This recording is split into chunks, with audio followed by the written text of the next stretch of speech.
My new book, Pillars for Life, A Guide to Spiritual Ethics and Practice, is now out and available for you to read and purchase.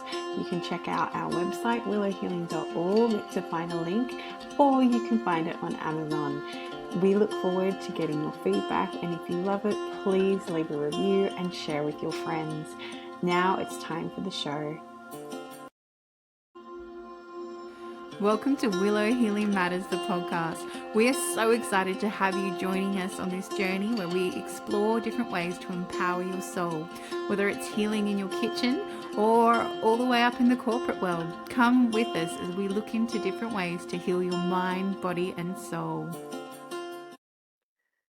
Hey everyone, it's Catherine Cristani with another episode of Willow Healing Matters, and today I am with the lovely Dr. Tina Shermer Scalers, and she is a licensed sex and gender feminist psychotherapist, best-selling author, researcher, emeriti professor, and media personality whose expertise spans sex therapy, spiritual intimacy, parenting, medicine, and social justice.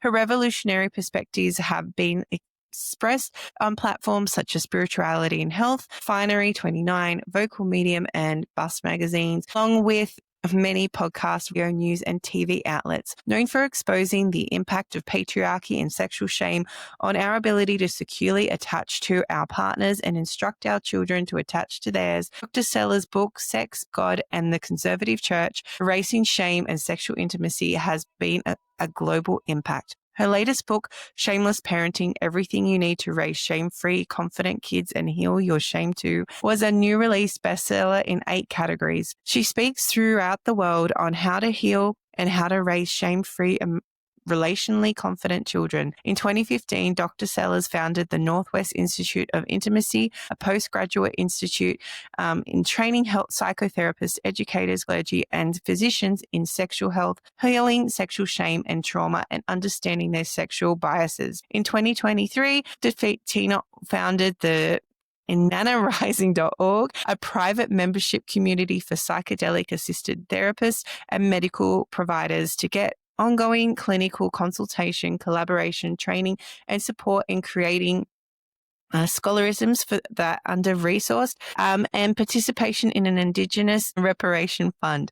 Dr. Tina can be followed on Instagram, and we'll make sure to pop those in the notes. And a big welcome to the show, Dr. Tina. Thank you so much, Catherine. I'm so glad to be here with you. And I'm so glad that we were able to connect and get through our technical difficulties. They're always fun. And here we are today. Yep. Technology can be our friend, but not always. Exactly. So I feel to start, your books are such powerful topics, and it's something that comes up, that this underlying shame that kind of comes through from exploring your sexuality and exploring who you are on a deeper level, and also your newer book with like raising children who aren't I guess shamed into being who they are as well. I feel these are such important topics. What kind of was the catalyst event that led you to go, oh my gosh, there's a problem here. That's I such really a good need to question. speak out about it. It's really been an evolution of now well over 20 years. I taught in a graduate marriage and family therapy program, an accredited program in the United States, for almost 30 years. And about 5 or 6 years into teaching in that program, I was teaching marriage and family therapy, medical family therapy, but I was also teaching the graduate human sexuality course, which is a required course for licensure for therapists. And around the year 2000, I started to notice that students in their writing, when they would reflect on growing up in their families of origin or in their schools or maybe their community groups or church groups, they started to describe themselves with a lot of words that had to do with just like hating their bodies, feeling disgusted by what their thoughts were, what their actions had been as they were growing up, what they had done, what they had not done. And yet what they were actually describing was very normative developmental curiosities, either 5-year-olds, 8-year-olds, 10-year-olds, 15-year-olds, whatever they were describing, it fell in the range of common human development and curiosity around bodies and sexuality and connection and pleasure and that kind of thing. So I didn't know what had been shifting in our culture that was causing both an increase in ignorance about what was common. And also this real fear that they were perverted, that something was wrong with them for their curiosities, for what they had thought, what they had wanted, what they had felt, what they had done, not done. And so I began to ask a lot more questions to see, what was I missing? I was missing something happening in culture. It took me a couple of years, but what I realized is I was hitting the first wave of graduate students, so people in their mid-20s to mid-30s who had grown up during the abstinence only time in the United States. And that began the abstinence only education, which was religious education. We know that now. It was conservative religious education. It was 80% medically inaccurate. We know that now as well. But the United States began pumping billions of dollars into that education beginning in the 80s. And it really peaked money-wise and across the US in the 90s. And so anybody who was educated in public education during that time from the 90s forward,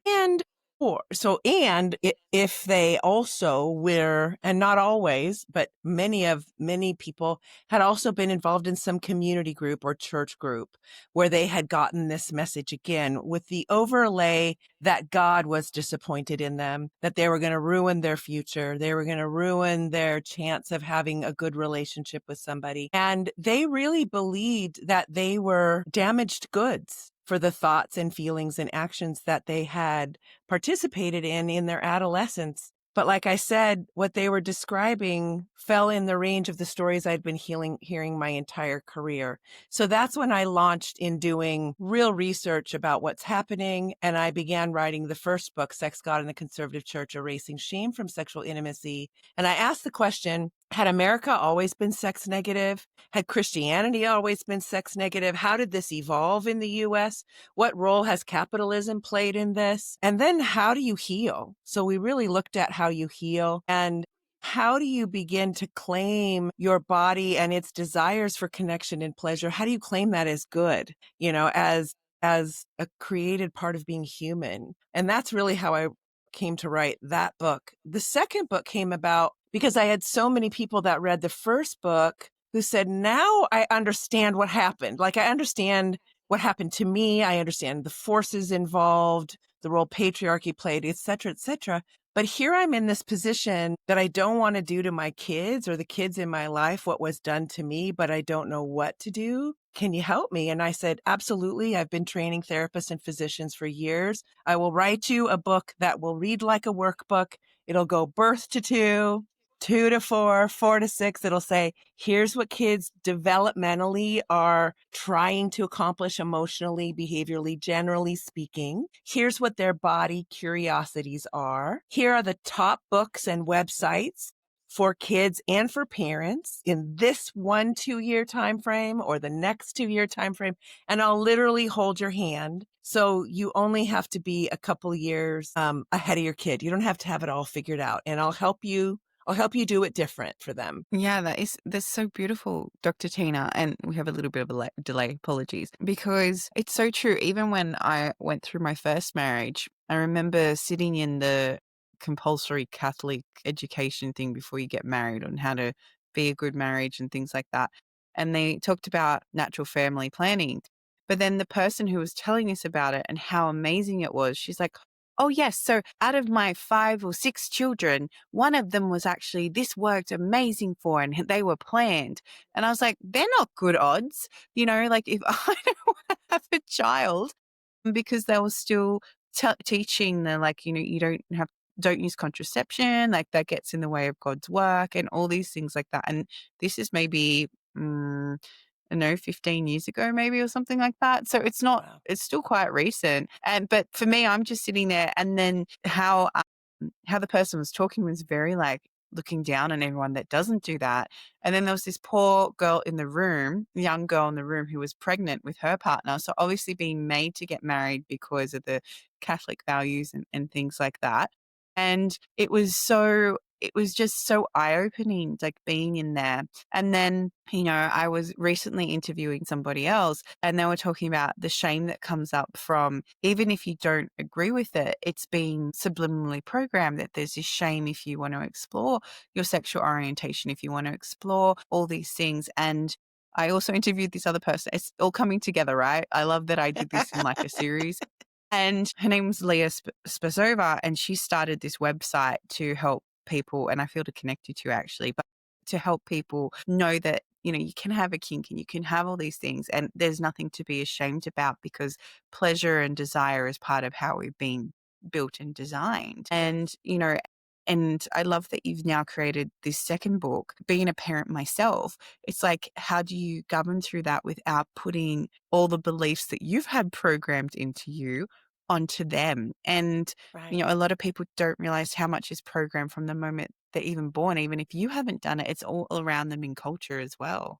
Absolutely. In fact, we didn't have an operational definition for what sexual shame was until 2017. So when you say, that you were experiencing this very recently, I would say we have only gone backwards since 1980. And because of, I think, the influence of the US globally, it's affected many, many countries. And it's heartbreaking because when you say it, it's been programmed into us from the beginning, just think for a minute. Like I'll often say, you'll hear me say that I believe sexual shame is for the vast majority of humans who did not grow up in body sex positive homes, which is more than 95% of people in civilized countries. What they are getting is shame. They're getting somebody mad at them with a grimace on their face or yelling or slapping their hand away, right? From the time that they discover their genitals forward. So a little one gets control over their hands, right? Somewhere around 8, 9, 10 months old. They're grabbing things. They're pulling it towards them. They're putting Especially it in their boys. mouth. Well, sure. This is eye-hand coordination, right? And it's just a matter of time when they're getting their diapers changed or they're in the tub that they're going to find their genitals. And I always say that's a fabulous day because we have so many wonderful nerve endings there. But you have to have a parent or a caregiver that believes that's a wonderful day and says, yep, that's your penis. It's a great part of you. Now let's finish washing you. Or that's your vulva. It's a great part of you. Now let's finish washing you or drying you or whatever, diapering you, whatever. And they just are labeling that part of your body because at that age, at 1 and 2, we're labeling the world. Cat, dog, tree, shoulders, eyes, ears, whatever. That's what we're doing. And so, but we don't go gross, dirty, slap the hand away. When we do that, the child doesn't have the cognitive ability to discern what you're doing separate from them, right? As far as their body goes, they can only believe in a visceral sense in their body that something must be wrong with them fundamentally. Because why are they getting in trouble? They're just curious, right? So they're just being themselves. And that's what shame is. Shame is when we get in trouble from someone that we love who has more power than us, when we are doing something innocent and typical for our developmental age. And when it starts as early as 11, 12 months old, and it's consistent because we don't stop, right? We don't start figuring out we're getting in trouble until we're like 4. And then we're starting to put together 2 and 2. I'm getting in trouble for this. And so I'm going to go underground with it. We're getting in trouble hundreds and hundreds and hundreds of times. And it's visceral. It's in our body. And we believe that we're disgusted and disgusting and we feel humiliated. And, it's a deep feeling that takes work to heal. And get yourself to a place where you can celebrate. My desire for connection and pleasure is human. Yeah. It's human. And it's a beautiful part of me. Exactly. So well said. And also, the body positive thing, because I know for my little one, he was just in the change room getting changed for swimming at school. And we don't care about nudity. It's like, it's fine. Right. You've got a penis, vagina, blah, blah, blah. And one of the other kids was like making fun of him because he wasn't trying to hide it. And he came home and he was so distraught because of the shame.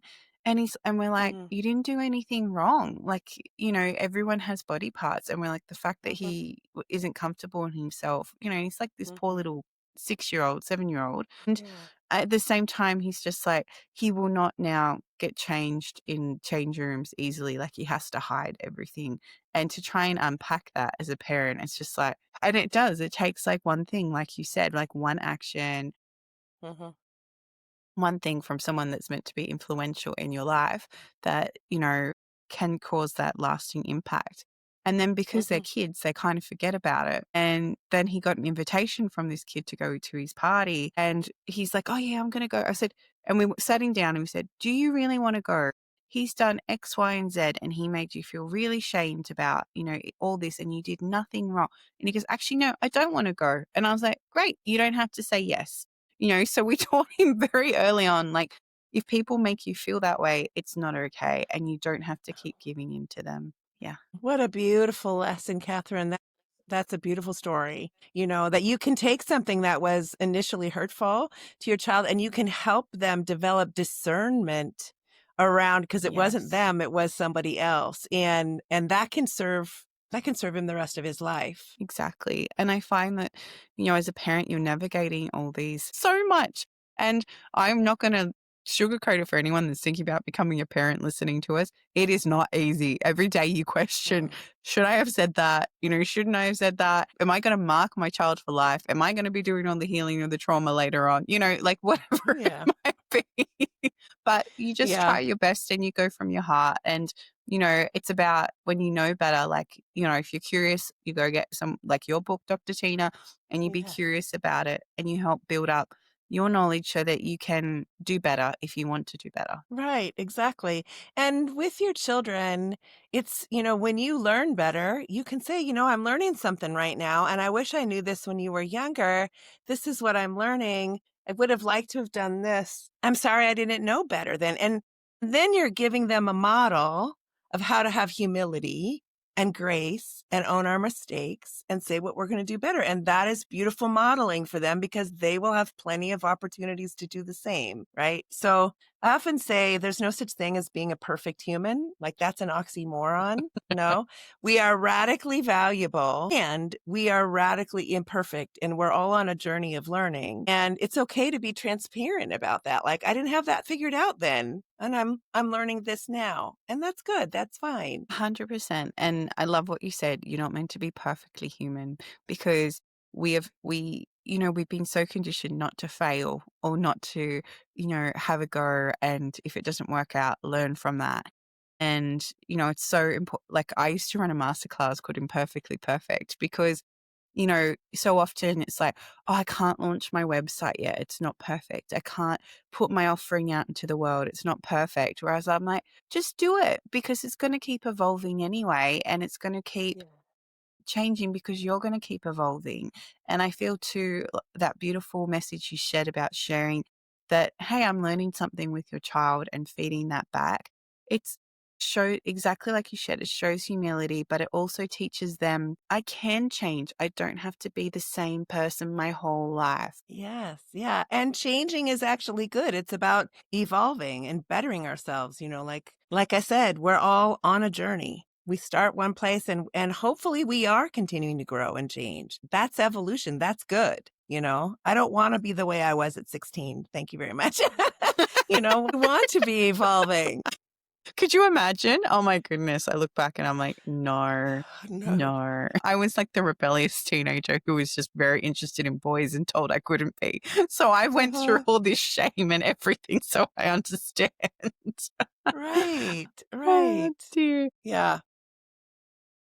So tell us a bit about your newer projects and what's happening there with your institute that you've created. Yeah. So I ran an institute for 10 years. That was the Northwest Institute on Intimacy, and it taught physicians and therapists and educators about sexuality and sexual health because you can go to med school, you can go to psychotherapy school or to be a psychologist or MSW, whatever, or you can be an educator. And I did that for years as well. Get very little or no education in sexual health or understanding your own sexual biases. Well, if you grow up in a country that shamed you from early on and then gave you medically inaccurate information that just scared you. And then you went to grad school and then you became a healer of one kind or an educator of one kind or another, you're going to spew that out unless you get education. So I knew that people had to do extra education to get sexual health information. And so we opened an institute to train people to come in and get that so that they could integrate that into their medical practice or psychotherapy practice or into their education. I also produced handouts for teachers, for clergy, for medical doctors to give in child visits that are like 0 to 2, 2 to 4, 4 to 6, because I know you guys don't have time, but here's some handouts that you can use that'll help your patients or your students or whatever. And then I recently sold that because I began to become aware of course, many people are aware that we have an increase in trauma across the globe happening in people's lives. Some of it's by the way we run our cultures. It's traumatizing. Some by we have under-resourced people and parents who inadvertently traumatize their children or they get exposed to trauma kinds of things. We have a ridiculous amount of sexual assault occurring in the U.S. I say at least 1 in 8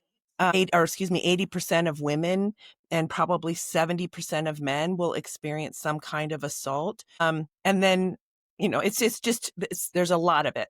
So I became interested in the research in psychedelics and how that was being used clinically to help people move through and heal from deep trauma that was affecting their ability to live and not pass down trauma. So I went back to school. I studied that for a couple of years. And then I opened an institute called InannaRising.org. And we exist to support the clinicians who've opted to go back and learn this because we don't have laws in place to really support good health care that allows for us to be using some of these psychedelics. Now, you're in Australia. Australia is kind of leading the world in passing some of these laws that are allowing clinicians to use some psychedelics. In America, we're going to hell in a handbasket really fast, as the whole world can see.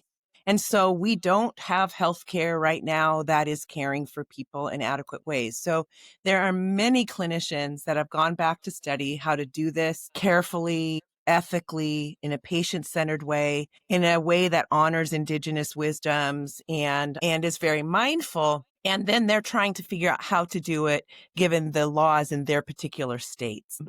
There are a lot of people like me who are very concerned for the amount of trauma that we have globally and its effect on our culture and its effect on people's lives. And frankly, when I see people heal and for the first time are getting to think about how do I want to live in a way that honors myself and the people I love, I think that's the liberation that we all need to be living in. And I want to support that. So that's what our organization does. It supports clinicians that are brave enough to go get that training. And then we have a 8-acre piece of property in the woods where we allow people to come and rest and restore so they can go out and do hard work. Hard healing work and activism work, really. I love that so much. It's just a series of people that I have interviewed. I'm really croaky all of a sudden. Excuse me. Well, the series of people who I have interviewed who are working with psychedelics and about bringing them to the world in such a way, I feel it's really important what you brought up. It's like how to honor the indigenous part of the plant medicine because so many people, you can see how it can be misused as well. Oh, absolutely. And it's really interesting to me from the other side, looking at, okay, we've got this natural plant medicine that, yes, it can be misused, and then we've got created allopathic medicine and you've got, and it has all these side effects and things, whereas, there's not as much with the plant medicine when used under guidance and really it's just whatever experience your body chooses to have whilst taking that plant medicine, right? You can't control the experience. It is what it is. Your body will let you heal what it needs to heal. And you have this contrast and yet you're fighting so hard for plant medicine to be okay. Like I find it mind boggling. And I know why. I know why. Of course you do. Yeah, of course you do. I fully understand why. But at the same time, for people who are curious, like you said, it is becoming a bigger thing in Australia where people are talking about it, but it's still it's almost like a shamed thing. It's like kind of the new shame thing. maybe I took something to help me get through that trauma, but I'm not going to talk about it. Oh, So yeah. it's really interesting where that's shifting. But again, it's that cultural and society stigmas that are coming through and filtering it. And I also love that you have this beautiful, because I work with trees so much, I'm just like looking at the trees behind you, but it's Uh-huh. like this beautiful acres because people underestimate how powerful nature can be That's in a right. healing trauma and healing your own journey as well. That's right. Exactly. In fact, we moved out here about a year and a half ago, and it was a very intentional move to create the space. And it's been amazing to me because as a child, I grew up playing in the woods, building tree houses, and I was a tomboy and loved all that. But it had been a long time since I'd been in the woods extensively, except for like camping and hiking. And it's amazing when you spend time and you get still and quiet and you just listen. There's a knowing that rises inside of you that I believe is the kind of knowing children have about what's right and what's needed and what love is and what justice is and what feels good and what's comforting. And it's like a deep breath, and it's hard to put your finger on, but it's a mysterious kind of holding that the woods will do, that the trees will do. And I live on the west coast of the US, and the Salish people is a large grouping of indigenous people in our area. And they believe that the cedars, every individual cedar has its own spirit and life. It was called the Agreed. tree of life by them. And honestly, you can sit at the base of a cedar and just listen, and you'll feel like you've been with like the heart of the grandmother. Yeah. And yeah, I want so badly for people to come be restored wherever they need to go, but go be restored so that you can do. Our world is hurting in big ways, and we need people that are regularly restoring in order to do this kind of work we're having to do. Exactly. And, so often if you're stuck in a city all the time, you don't realize how much you miss nature until you're back in it and how much you That's right. need nature. And I've had the privilege of interviewing some amazing guests who talk about we are nature. And people forget that we are nature. We are one with Yeah. nature. We come from nature. We are nature. And so much of what you said that each tree does have its own spirit. And I know because I Hmm. actually channel trees. I'm writing a book about this. So, I love it. the beauty of it and just to sit there and listen. But nature Yeah. doesn't judge. I feel that's why you get that Yeah. stillness. It just Hmm. is, and it It all just is. interacts. Yeah. And it all interacts That's this right. beautiful ecosystem Hmm. and Yeah.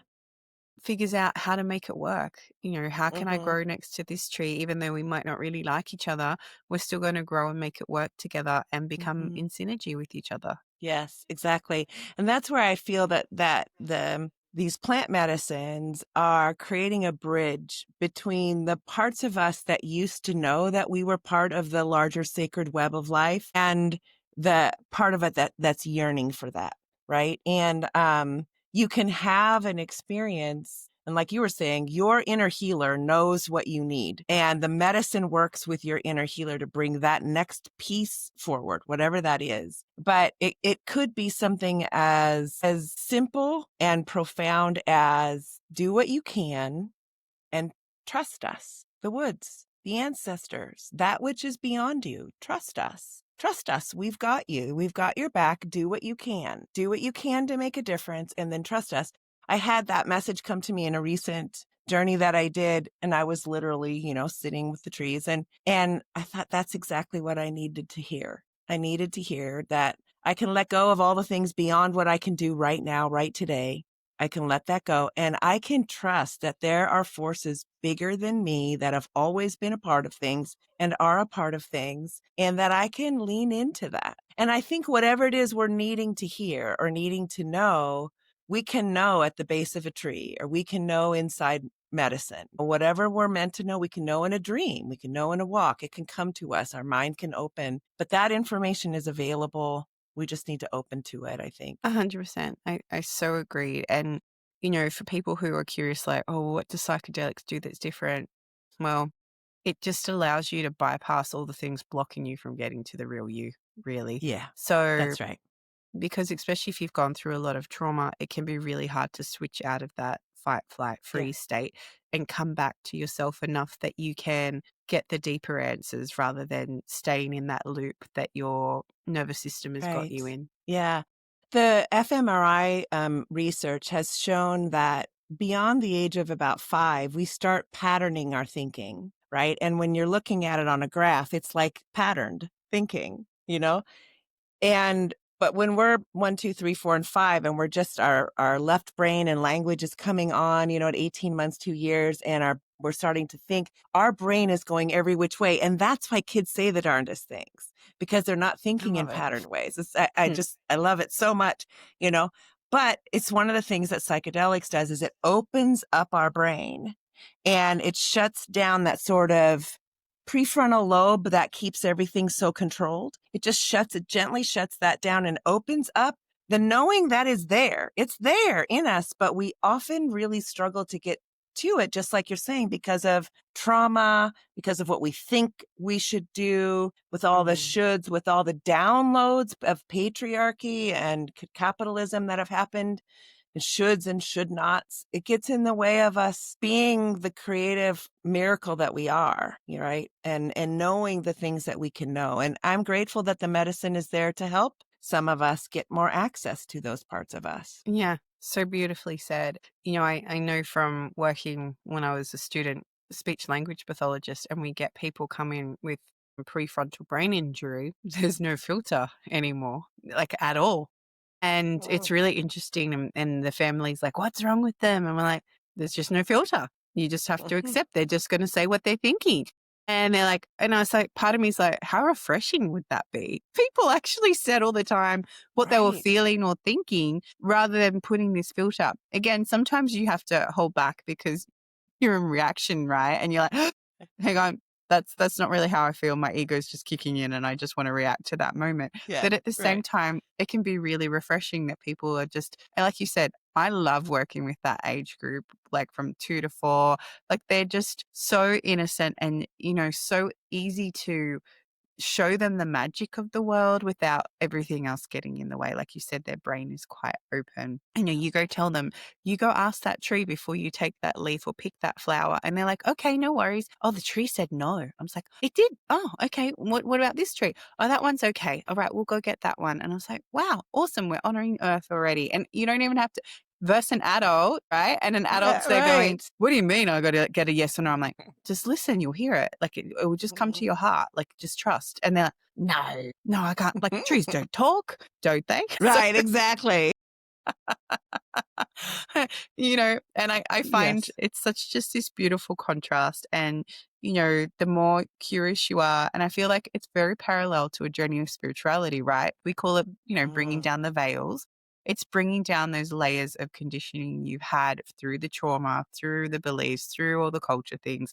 And the more you shift it, the more you go, all of a sudden I can connect with the elements. I can connect with the trees. I can connect because you've gone back to that childlike wonder and curiosity, which is such a beautiful place to be in. Absolutely. Yep. You got it.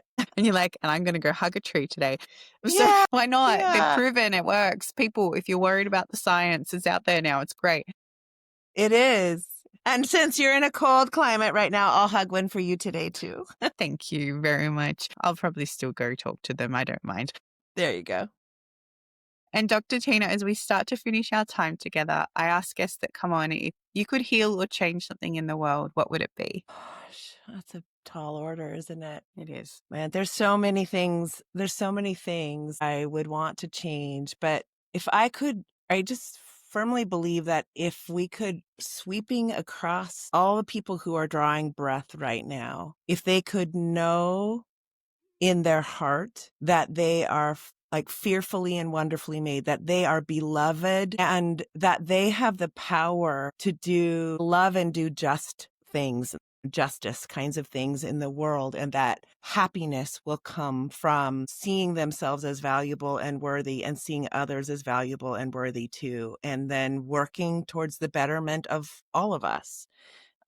I would love to people to lift the veil of what they think money's going to provide them, like all of that, and just really to see that it's about love and we're all connected, and the earth, and we're connected to the earth too. So Exactly. And I feel that's such an important thing. We are connected to the earth because when you realize you were damaging yourself, I feel Yeah, you would be treating the earth so differently, you know, just, that's right. yeah.